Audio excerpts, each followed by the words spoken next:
2 semaines après la reconduction de Kassori Fofana au poste de Premier ministre, Alpha Condé tarde à achever la nomination des ministres. Il reste encore une dizaine de postes à promouvoir.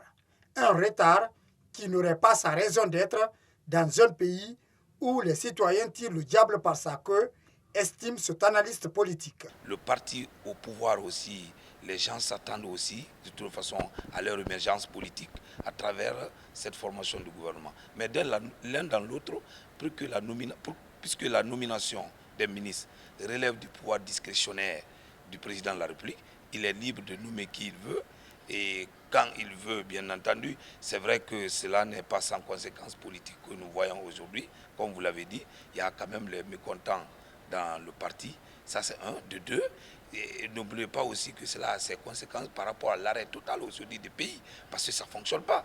Tout est bloqué. Cela est lié à la politisation outrance de l'administration. Récemment, des jeunes du RPG Arc-en-Ciel ont fait des déclarations dans lesquelles ils demandent à Alpha Condé d'annuler la nomination de la ministre de l'Enseignement technique et de la formation professionnelle citée dans une affaire de corruption. Moussa Samoura estime que cette grogne est politiquement correcte. Alors, moi je me dis que les jeunes sont dans leurs droits. Je suis tout à fait d'accord avec eux parce qu'ils ont mouillé le maillot pour le président et ils ont droit quand même à ces retombées politiques-là. Ils ont droit de réclamer. Là où je suis d'ailleurs très d'accord avec eux, quand un haut cadre de trempe du ministre de l'Enseignement technique est accusé, c'est-à-dire qu'on présume qu'il y a un détournement de plus de 200 milliards à son département, je crois qu'une information judiciaire est ouverte. Alors dès que l'information judiciaire est ouverte, on doit laisser la justice faire son travail dedans.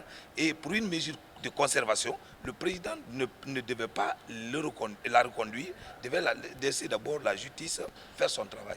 Selon cet analyste politique, le manque de discrétion autour des affaires de l'État et la personnalisation du pouvoir en Afrique sont les principales causes des échecs des gouvernants.